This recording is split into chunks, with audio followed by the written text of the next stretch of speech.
Bismillah. Assalamualaikum warahmatullahi wabarakatuh. Halo teman-teman, selamat malam. Gimana kabar kalian? Aku udah lama ya gak cerita sebelum tidur, gak buat podcast. Kalian kangen gak sih? Aku harap kalian belum tidur. Dan aku rekam suara ini di malam Senin ya. Di malam Senin pukul 20.04. Gak tahu kenapa aku gak tahu kalau hari ini tuh tanggal masa aktif kuotaku habis. Jadi tiba-tiba data tuh udah nonaktif. Jadi berasa sepi banget kan, karena gak bisa nonton, gak bisa scroll TikTok. Dan sekarang kan aku hiburannya di TikTok gitu karena ada banyak manfaat sih ya. Dan lanjut, kuota habis. Aku cuman sendiri di kos, nggak tahu mau ngapain ya kan. Dan tiba dimana aku kayak tiba-tiba terdiam, merenung sendiri, hening banget. Dan di pikiran aku tuh kayak tiba-tiba teringat akan kebaikan Allah. Jadi malam ini aku cerita bukan tentang aku, tapi ini tentang Allah. Aku pengen dengan cerita aku ini, aku ingin semua orang tahu kalau Allah tuh maha baik banget. Dan harapanku adalah nge-share ini.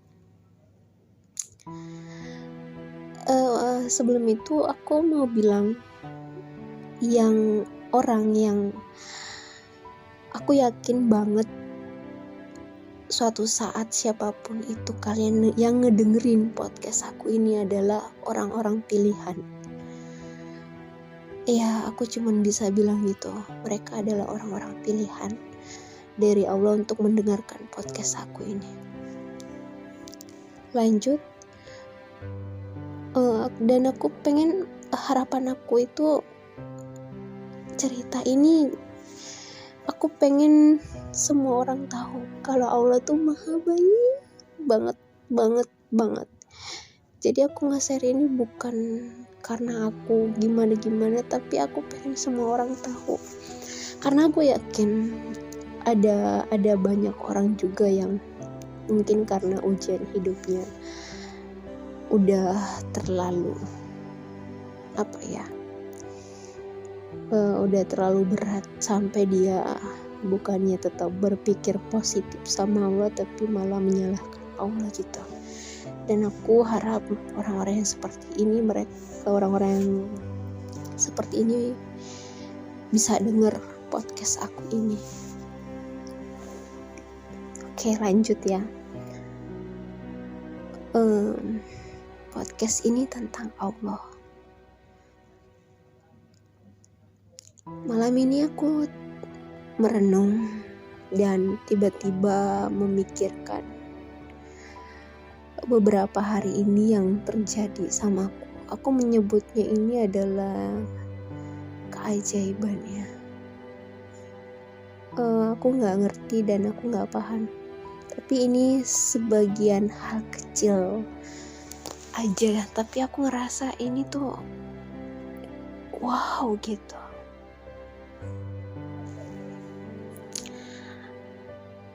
Hal yang pertama,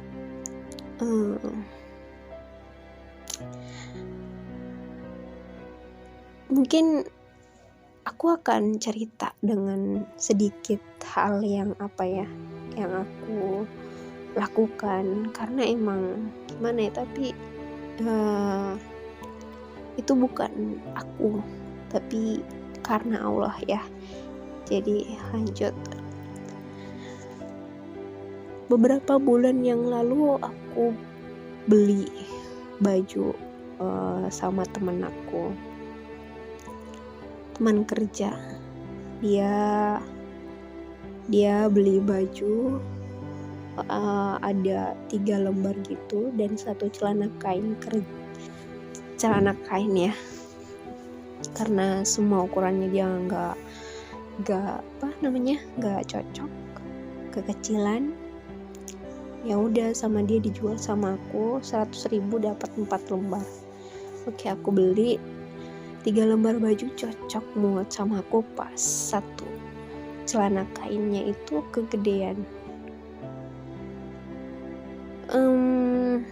Awalnya juga ngambil itu karena aku pikir aku bisa ngecilin lah permak gitu ya. Dan aku waktu itu berpikirnya kalau biaya permaknya itu ya nggak nyampe lah 100 ribuan ya, dengan PD-nya. Oke, kita beli, celananya disimpan dulu, setelah gajian baru kita ongkosin buat dipermak ya. Oke, singkat cerita, akhirnya aku ada uang buat mengecilkan celana itu sesuai dengan ukuranku. Ya udahlah ya, aku bawa ke tukang jahit. Di sana aku diukur. Bapak tukang jahit itu mengiranya cuman ngecilin pinggang. Jadi ya sempat cuman diukurnya celana itu di pinggang aku. Terus aku bilang lagi kalau ternyata ukuran lebarnya bagian paha itu kegedean juga, dan aku pengen itu kayak diambil juga ya, dipotong, pokoknya dipermak sesuai ukuran aku lah ya. Nah, kata si bapak, wah kalau yang itunya bukan nggak bisa ya, dia bisa makan ongkos berapa, 150.000. Itu sebenarnya kalau aku mau bisa aja aku lanjutin, ya udah Pak. Tapi aku mikirnya, ya ampun, dipermak dengan biaya 150.000, mending aku beli baru yang langsung ukuran aku kan. Dan si bapak juga ngusulin begitu, mending celananya ditukar gitu, kata dia. Ya udah, daripada kayak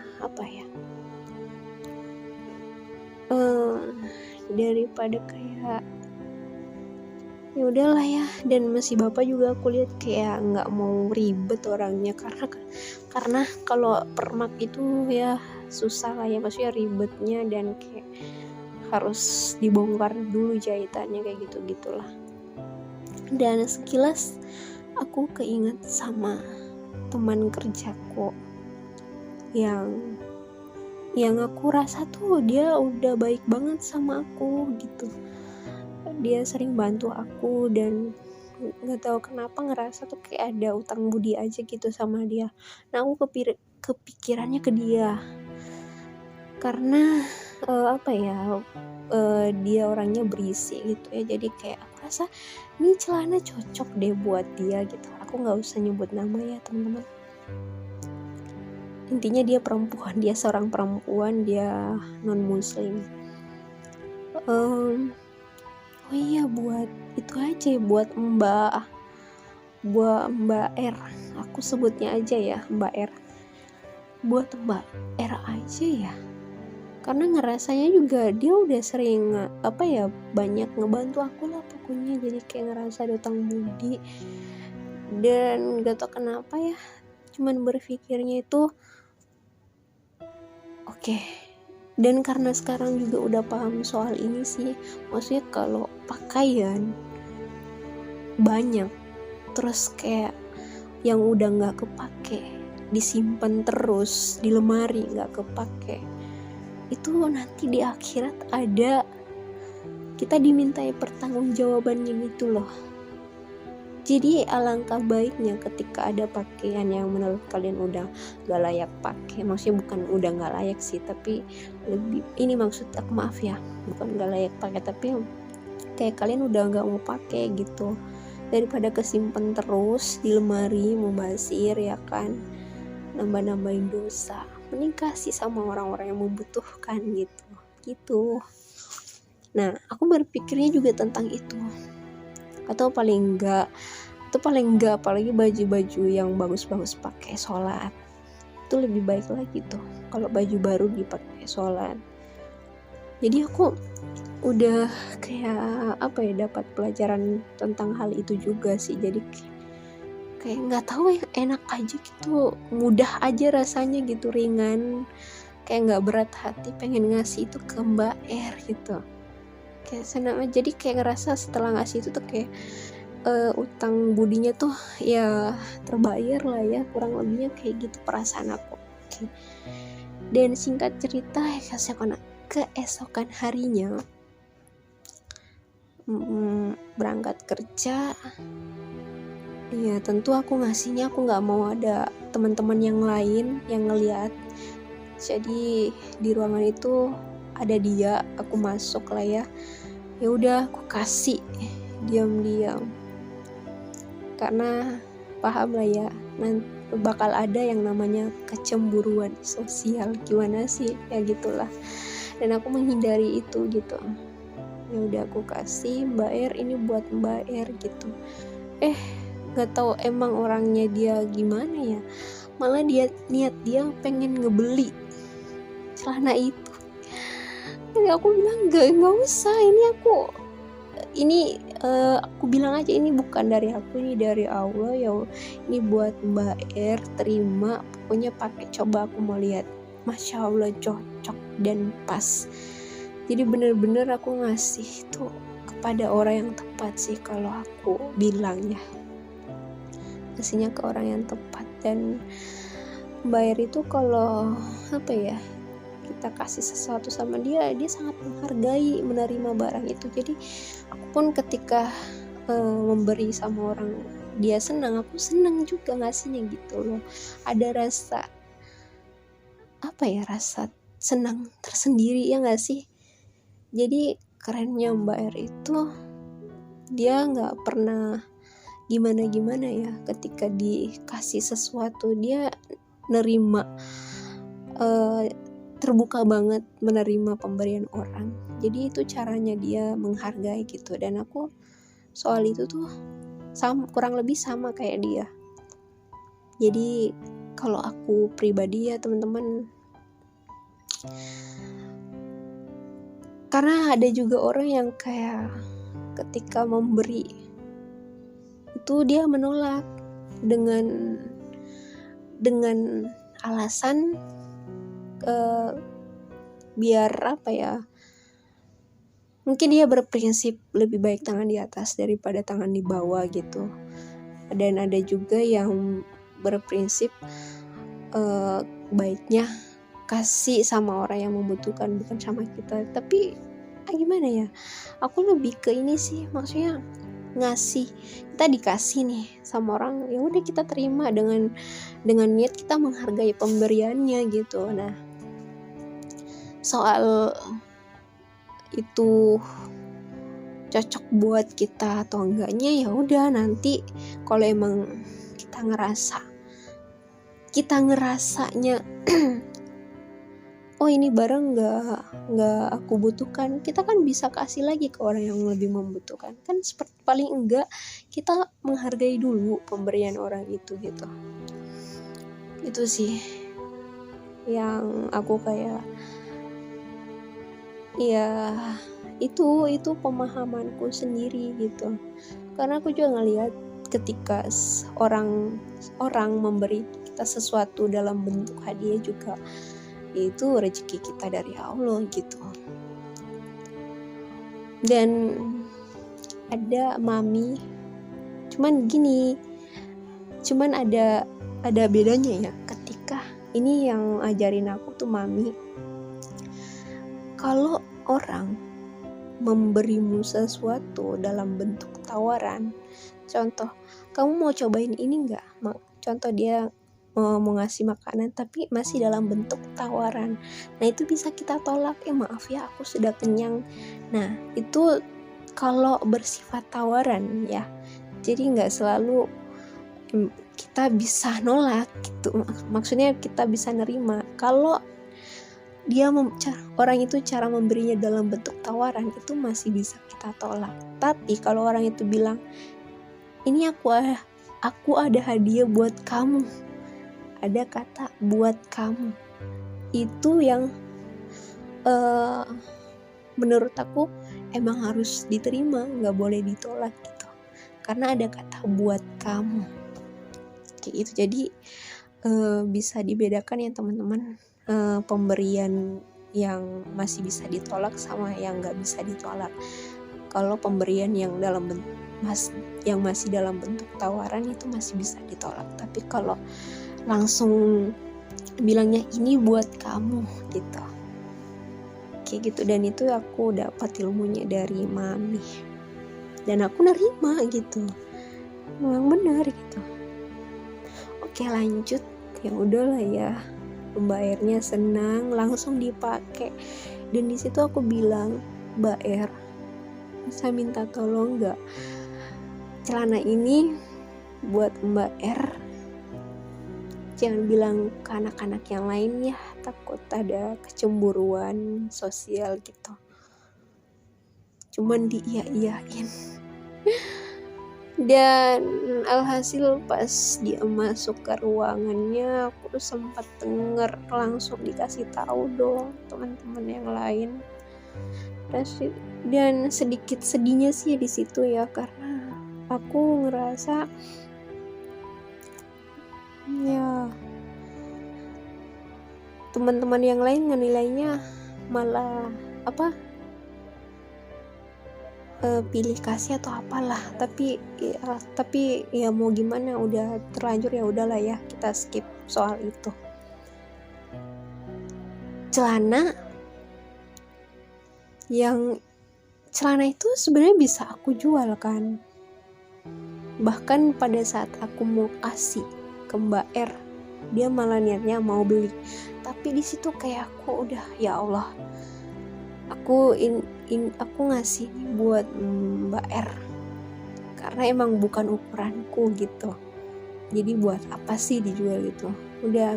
Dan aku juga senang ketika melihat Mbak R senang gitu, Masya Allah kerennya dia, langsung dipakai, aku senang banget.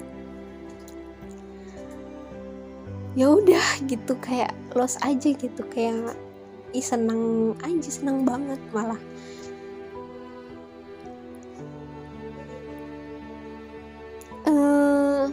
Beberapa hari kemudian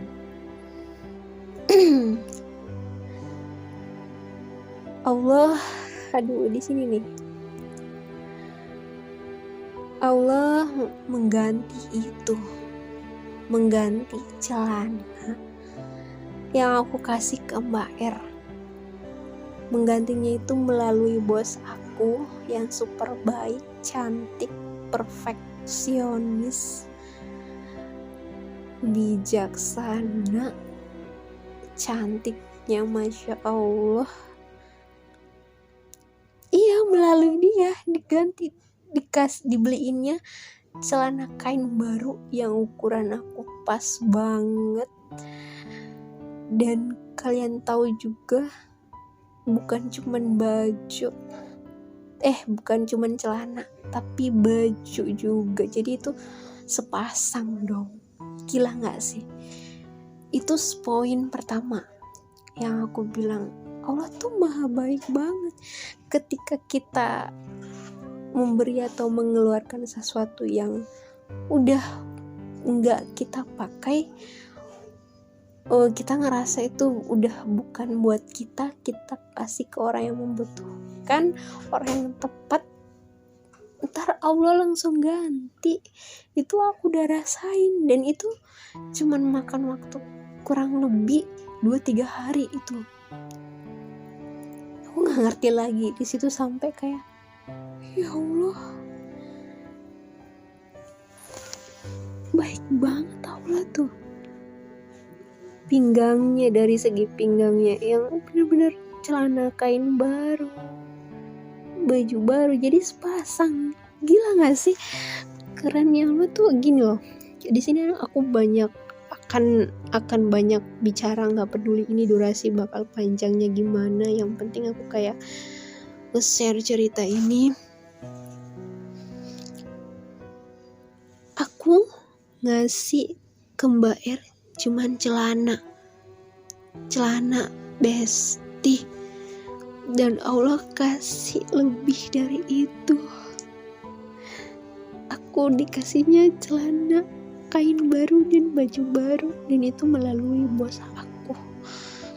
Ini aku mau nangis cerita ini karena emang kalau gimana ya, jadi buat kalian yang bilang Allah tuh jahat, Allah tuh gak baik, kalian tuh salah besar.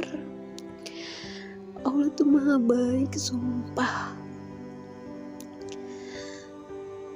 Kalian minta segini, kalian minta 50%, Allah kasih 100%. Bahkan Allah tuh ngasih totalitas banget, gak setengah-setengah. Makanya ketika kalian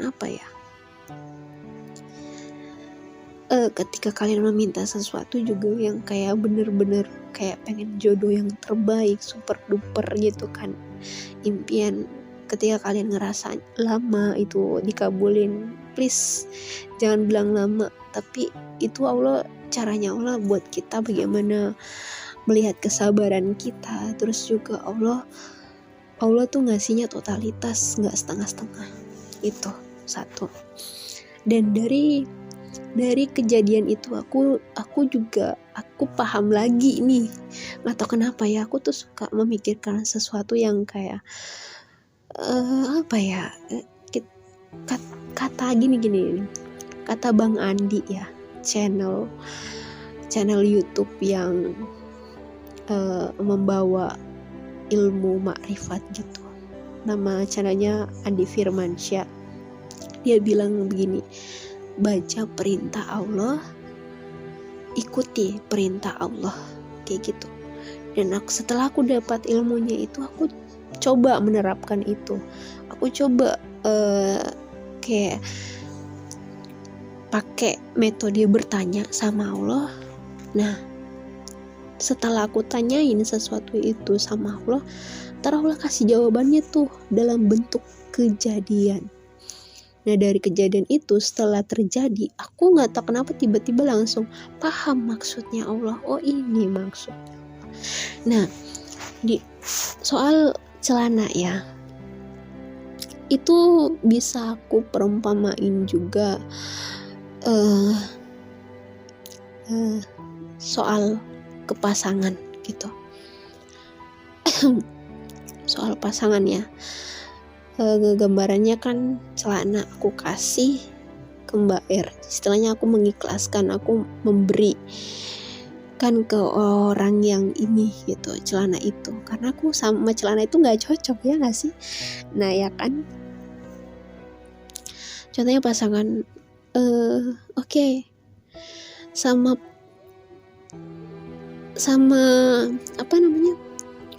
ketika kalian punya pasangan yang sering sama dia kalian merasa nggak dihargai, disakitin terus, dibuat ngebatin atau apapun itu yang rasa nggak enak itu, sebaik ataupun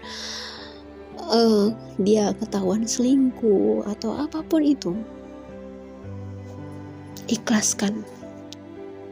Udah ikhlasin aja dulu, lepasin gitu orang yang kayak gitu, ikhlaskan. Dan itu pun maksudnya gini, bukan apa-apa sih, tapi lebih ke kayak gini aja sih aku mikirnya, di dalam Islam itu gak ada yang namanya pacaran gitu. Allah melarang itu, ya gak sih? Dan aku pun dari sekarang jujur ya udah, aku udah lepasin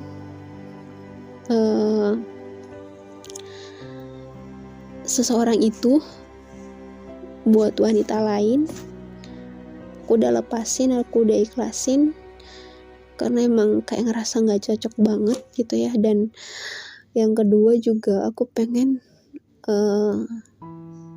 kayak ngejalanin perintah Allah dulu deh. Maksudnya aku pengen melakukan sesuatu yang Allah sukai gitu, dan aku pengen menghindari sesuatu Allah yang Allah tuh nggak suka gitu. Salah satunya pacaran.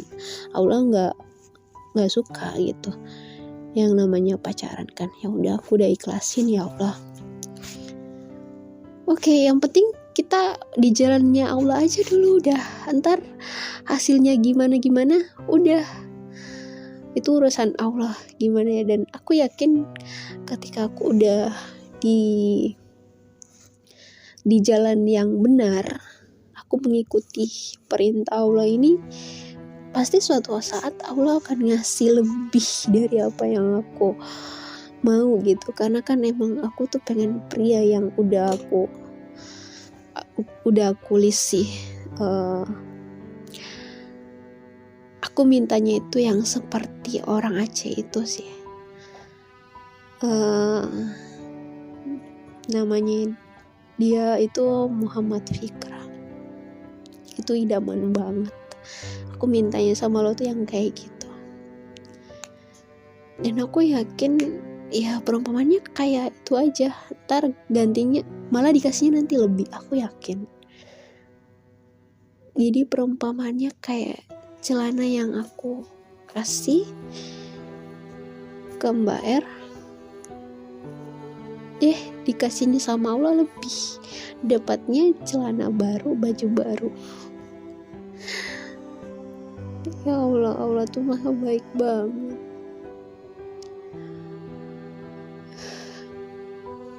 Allah tuh maha romantis. Allah tuh suka ngasih surprise gitu loh guys ke hambanya.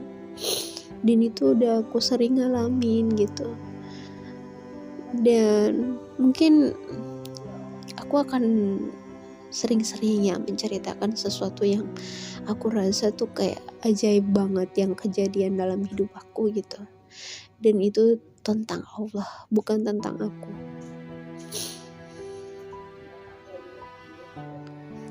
Percayalah guys, ketika kalian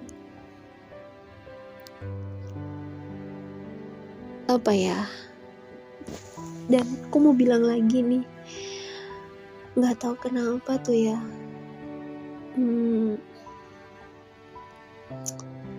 aku nggak ngerti. Kan kemarin di episode kisah Nabi Ismail ya, dan di kisah Nabi Ismail itu diceritakan ayahnya Nabi Ibrahim, anaknya Nabi Ismail itu mereka, Allah kan pengen nguji Nabi Ibrahim, apakah dia berani gitu dan mau ikhlas nerima atau melakukan perintah Allah dengan cara dia maukah menyembelih anaknya yaitu Nabi Ismail kan. Dan karena Nabi Ibrahim paham itu perintah Allah, ya udah dengan ikhlas, dengan lapang dia nerima itu dan mau melakukannya. Dan ketika Nabi Ibrahim udah mau menyembelih anaknya, alhasil yang terjadi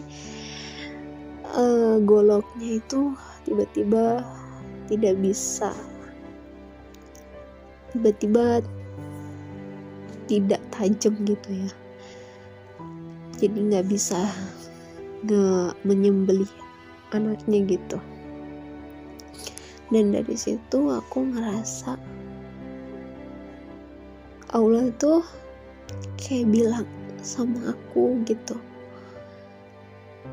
kamu benar, kamu bisa nggak Jadi seolah-olah tuh Allah tuh bilang gini ke aku ya. Ini nggak tahu kenapa, ini bisikan atau gimana, aku nggak paham. Tapi ini kayak berasa tuh Allah tuh ngomong sama aku gini. Kamu bisa nggak mengikhlaskan orang yang kamu cintai saat ini? Kamu bisa mengikhlaskan, kamu bisa melepaskan dia karena aku enggak. Jadi seolah-olah Allah tuh minta bukti gitu loh ke aku gitu. Jadi kayak, bisa ya Allah, aku bisa buktiin, aku bisa ngejauhin, ngelepasin orang yang aku cintai itu buat engkau gitu.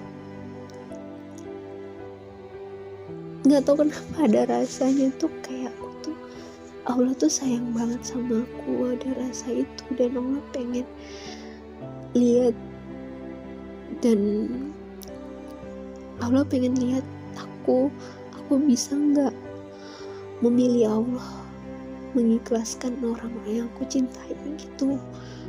Ada rasa itu loh. Ini aku nangis ceritanya ya Allah, sampai kayak orang-orang yang aku cintai ini maksudnya satu, orang tua. Aku hijrah ke Jakarta benar-benar niat ninggalin mereka karena Allah kan. Yang kedua, pasangan. Aku ya begitulah ya, intinya udah aku ingin buktiin sama Allah dulu udah kalau aku bisa melepaskan, mengikhlaskan orang-orang yang aku cintai karena dia. Dan aku pernah dengar kalimat yang bilang kayak gini, kalau kita memilih mencintai Allah ya, maka dari itu kita siap-siap kehilangan manusia gitu. Udah gak apa-apa, yang penting sama Allah dulu. Kedepannya gimana terserah Allah aja, biar Allah yang ngatur gitu. Ya, jadi buat temen-temen yang ngedengerin ini, aku harap kalian selalulah berpikir positif ya. Sama Allah, Allah tuh maha baik banget sumpah. Jadi tolong juga ujian yang berat yang kalian rasain saat ini itu sebenarnya adalah nikmat yang luar biasa loh dari Allah. Jadi rasa yang enak itu nggak selalu bisa disebut nikmat ya. Tapi aslinya rasa yang nggak enak itu adalah ujian yang bisa membuat kita lebih dekat lagi sama Allah gitu. Itu nikmat banget sebenarnya. Dan itu cara Allah peduli. Malah khawatirlah ketika terus dikasih yang enak-enak tapi dibuat jauh sama Allah, itu yang astagfirullah. Itu namanya istidraj. Tapi kalau dikasih yang enak-enak terus malah semakin dekat sama Allah, itu yang namanya berkah. Oke teman-teman, selamat malam ya. Semoga kalian mimpi indah, dan semoga podcast aku malam hari ini bermanfaat buat kalian. Aku ada cerita lagi, kejadian yang aku sebut itu kejadian ajaib ya. Tapi besok-besok ya aku ceritanya. Mohon maaf jika ada salah-salah kata. Wabillahi taufiq wal hidayah. Wassalamualaikum warahmatullahi wabarakatuh. Dadah.